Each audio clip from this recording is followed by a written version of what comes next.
So, something I wanted to talk about, and you actually made a note of it too, is it possible to make a good Mario movie that is, like, very loyal to the source material? It's maybe possible.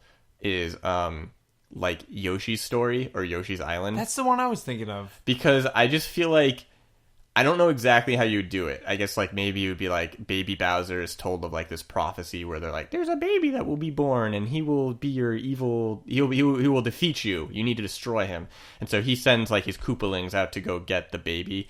And, you know, just like in the game, the Koopalings are bringing the baby back to the castle for Bowser to, like, set him on fire or whatever he's going to do. And then they drop him and they, like, a tribe of Yoshis pick him up.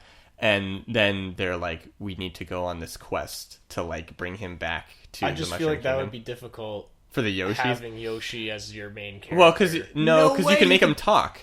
Oh, I wouldn't do that. I don't think that would go well. I would just have him, like, emote through sounds, do it all in CG and, like, that kind of kid short Disney style thing. Not even subtitles. You just emote through, like, tone. You have, like, a silent movie for it, basically? It wouldn't be silent. They'd be making Yoshi noises, like...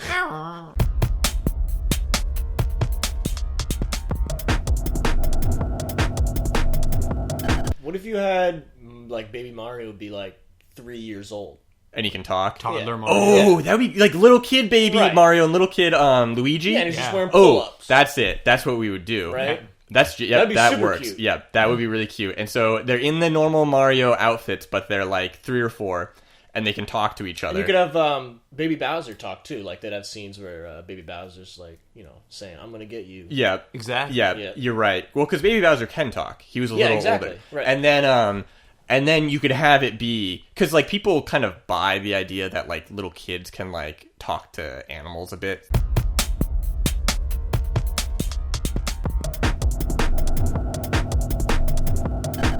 So maybe we could have the Mario Brothers, like, they're on, like, a play date with Princess Peach or something. Ooh. And that's when they get picked up. So they're out in the garden, like, playing. And then, like, storm clouds, like, roll in. And they're, like, just out in the garden. They're like, what's going on? And then all the guards, like, get antsy. Like, all the Toad guards, like, ready their spears and stuff. And then, like, Cammy Koopa comes in and is like... I feel like the whole flying ship should come in. I don't know if that's, like... Everybody, like, they're just totally ill-prepared. And, like, there's all these lightning bolts. The whole castle, like, goes up in flames and stuff. And then Cammy comes down and, like, lands and gets off his broom.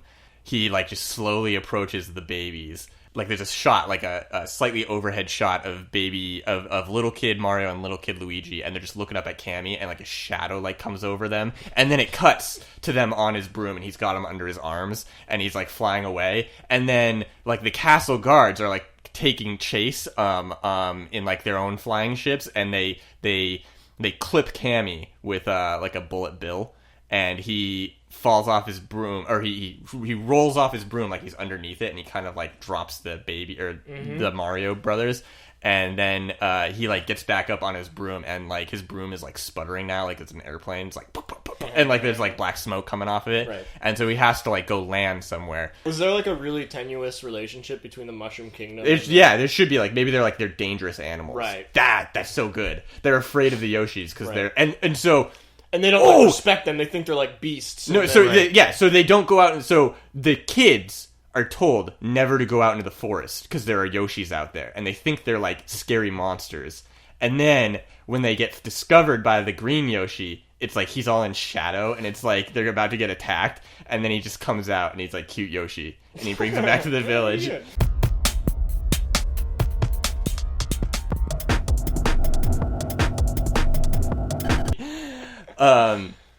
Like, I can see it so well, and, like, the main characters would be green Yoshi and red Yoshi. They actually have, like, a hierarchy in their society, and, like, the red Yoshi is like, we shouldn't do this, we shouldn't mess with the baby Bowser, like, his army's too strong, we don't want to get wiped out. And they're, like, a tribal people. Yeah, exactly, yeah. They're, like, just out in the woods. They have, like, a bit, and there's, like, the wise old Yoshi that, like... You know in Jet Force Gemini, those little, like, teddy bear creatures you saved? Maybe like them. Yeah, kind of like that, yeah. And there's the wise old Yoshi that, like, knows the prophecy of the Mario Brothers and is like, we have to save them. The Mario Brothers and then the royal family, they're, like, prophesized to take down the Koopas because maybe the items of the Mario world, like the stars and the fire flowers and stuff, they're the only ones capable of using them, and like if other people touch them, it's like dangerous.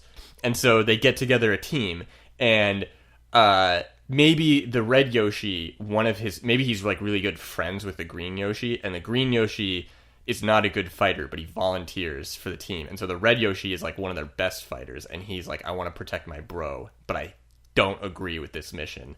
Does the wise Yoshi have a big white beard? No, he'd just be really crinkly. Yeah, that's kind of how I picture him. And like, you know, yeah, just be crinkly, and like maybe his saddle's like kind of falling apart or something. And he would say stuff, and is that like, a saddle or a shell? Oh, that's a good question. Oh, I think it's a shell. Dude, I can just see this movie so well, where the red Yoshi is being all angsty about helping him. And then he like walks off, and someone goes to, like, the green Yoshi goes to get him, and the old Yoshi's like, he is young and foolish, but his heart is in the right place. Give him time. You did that. And so, over the course of the adventure, they come upon the stars that they use later, and like one of the Yoshis is gonna grab it, and like the little kid Mario is like, "Don't touch it!" And then, like, because he's the kid from the Wizard, one of the older Yoshis is like, "He's right. Like, it's dangerous. This is one of the boons of this land, and it's dangerous for the Yoshis to touch it." And then, like, Mario and Luigi like take it, and the Yoshis are like really surprised that they can touch them. And then, yeah, exactly. It's like that's like one of the things that convinces the red Yoshi that they truly are like the chosen ones. He's like, oh my goodness, like this is they are able to touch the magic boons of this land. Clearly, they are special.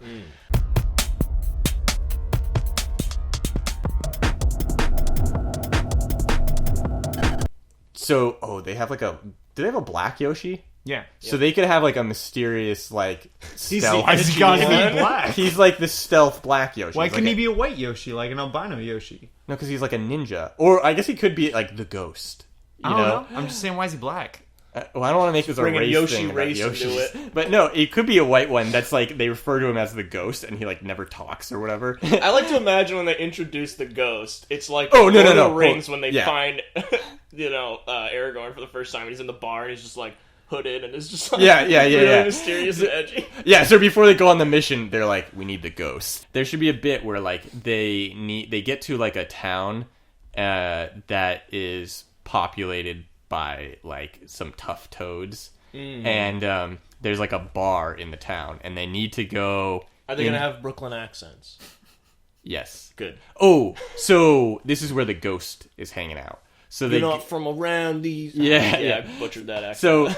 So they need. So they're like, they start their mission, and they're like, but we need a tracker to get us where we're going, and we need the ghost. And so they make their way to this like seedy bar, and the Yoshis like aren't allowed in, and so like, because they're dinosaurs, and so the little kids go in, and they're like, they put like mustaches on them as a disguise. That would be really good. And they like, and the kids go in, and they're like, we're looking for information about the ghost, and the guy at the bar is like, it's like, you think we know anything about those egg-laying dino butts or something like that, like some slur, and they're like, oh no, yeah, they're like, we're looking for a Yoshi, and he says that, and they're like, what about the ghost? And they all go quiet. Yeah.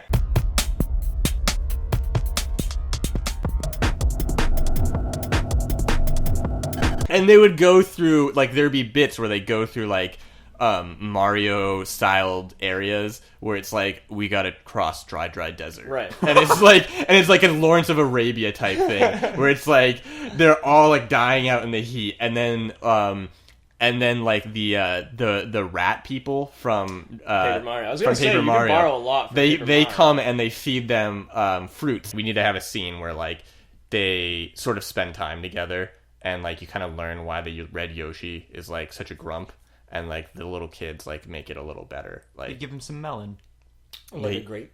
Yeah.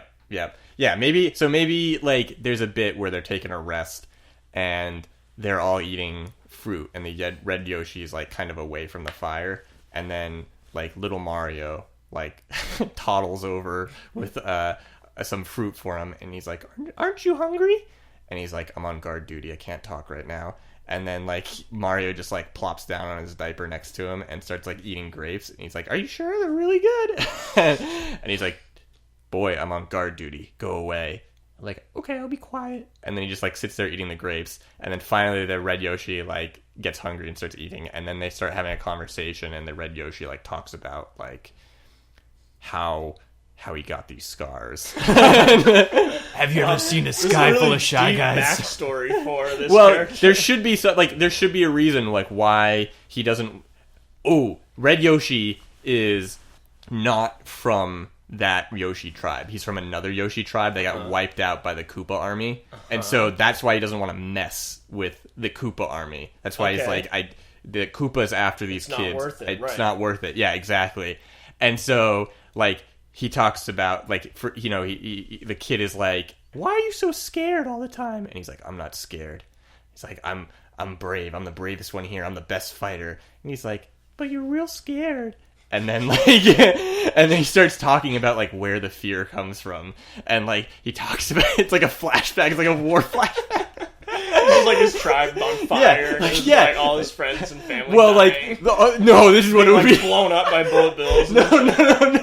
So you have that, but then you also have like Paracoopas coming in with like super soakers. Bombs. Yeah, they have super soakers, and they're spraying all the Yoshis with water. It's like a nest of broken Yoshi eggs. Then, so he was like hiding somewhere, and then he comes out, and he's like walking through his destroyed village, and there's like multicolored water everywhere. He just like falls down and sobs uncontrollably. How does a Yoshi cry? We'll find out in this movie. No, that's Toad.